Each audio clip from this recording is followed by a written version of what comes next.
Lenora. Lenora is different from others. Years of perfect stitching experience. Lenora, linen, cotton cloth and stitching. Pandikad Road, Vandoor. റോഡിൽ പരന്ന മണ്ണിൽ വഴുതി bus അപകടത്തിൽപ്പെട്ടു. 3 പേർക്ക് പരിക്ക്. മൂത്തേടം നെല്ലിക്കുത്തിൽ കുടിവെള്ള പദ്ധതിക്കായി പൈപ്പിടാൻ കീറിയ ചാലിലെ മണ്ണാണ് റോഡിൽ പരന്ന് അപകടത്തിനിടയാക്കുന്നത്. ശനിയാഴ്ച നെല്ലിക്കുത്തിൽ നിന്ന് മഞ്ചേരിയിലേക്ക് പോകുകയായിരുന്ന സ്വകാര്യ ബസ്സാണ് പടുക്ക ഫോറസ്റ്റ് സ്റ്റേഷന്റെ മുന്നിൽ വെച്ച് അപകടത്തിൽപ്പെട്ടത്. പരിക്കേറ്റവർ എടക്കര സ്വകാര്യ ആശുപത്രിയിൽ ചികിത്സ തേടി. മൂത്തേടം പഞ്ചായത്തിലെ ജനങ്ങളുടെ കുടിവെള്ളക്ഷാമത്തിന് പരിഹാരം കാണാനുള്ള പദ്ധതിയുടെ നിർമ്മാണ പ്രവൃത്തിയാണ് യാത്രക്കാരെ ദുരിതത്തിലാക്കുന്നത്. റോഡരികിൽ മണ്ണുമാന്തി യന്ത്രം ഉപയോഗിച്ച് കീറി പൈപ്പിടുകയാണ്. എന്നാൽ ചാലിൽ നിന്നെടുക്കുന്ന മണ്ണ് റോഡിലൂടെ പരന്ന മഴ നനയുമ്പോൾ കുഴമ്പ് പരുവത്തിലാകുന്നതാണ് യാത്രക്കാർക്ക് അപകട ഭീഷണിയാകുന്നത്. റോഡിൽ പരന്ന ചെളിയിൽ ടയർ തെന്നിമാറി നിയന്ത്രണം വിട്ട സ്വകാര്യ ബസ് റോഡരികിലെ മരത്തിലിടിക്കുകയായിരുന്നു. അപകടത്തിൽ ബസിന്റെ മുന്നിലെ ഗ്ലാസ് പൂർണ്ണമായും തകരുകയും 3 യാത്രക്കാർക്ക് പരിക്കേൽക്കുകയും ചെയ്തു.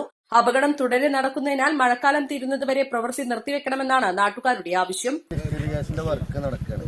അപ്പോൾ ഇന്നലെ ഈ പെരുമഴയത്ത് അവർ JCB കൊണ്ടുവന്ന് ഈ റോഡ് ഒരു മുന്നറിയിപ്പും ഇല്ലാതെ റോഡിലേക്ക് മണ്ണ് തള്ളി ഈ പെരുമഴയത്ത് മണ്ണ് മുഴുവനും റോഡിലേക്കായി. ഇന്നലെ തന്നെ 12-13ഓളം ബൈക്കുകാർ ഇവിടെ വീണു. സ്കൂൾ ബസ് പോസ്റ്റിന് വരുത്തിപ്പോയി. ഇന്നിപ്പോൾ അതാ രാവിലെ പോയിരുന്ന ബസ് ഇവിടെ ആക്സിഡൻ്റായി 2-3 ആൾക്കാർ ഹോസ്പിറ്റലിലാണ്. ഇത് റോഡിലൊരു മുന്നറിയിപ്പ്, ഒരു അപകട ബോർഡ് പോലും ഇല്ലാതെ ഇങ്ങനെയുള്ള സംഭവങ്ങൾ ഇഷ്ടംപോലെ യാത്രക്കാരും വണ്ടികളും പോകണം.